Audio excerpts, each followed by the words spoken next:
استنى صديقي، هقولك على حاجة.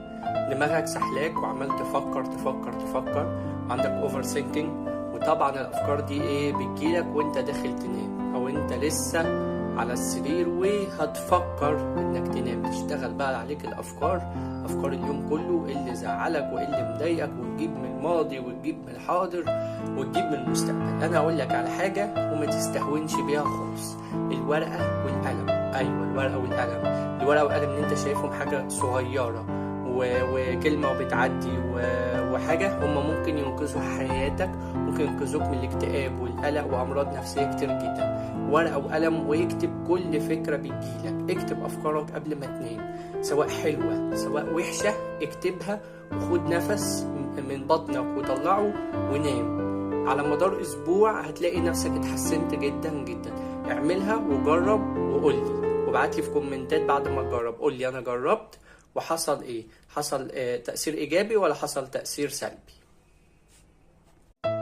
استنى صديقي، هقولك على حاجة. دماغك سحلاك وعمال تفكر تفكر تفكر، عندك اوفر ثينكينج، وطبعا الافكار دي بتجيلك وانت داخل تنام او انت لسه على السرير وهتفكر انك تنام. تشتغل بقى عليك الافكار اليوم كله، إيه اللي زعلك وايه اللي مضايقك، وتجيب من الماضي وتجيب من الحاضر وتجيب من المستقبل. انا هقولك على حاجة وما تستهونش بيها خالص: الورقة والقلم. ايوه، الورقة والقلم.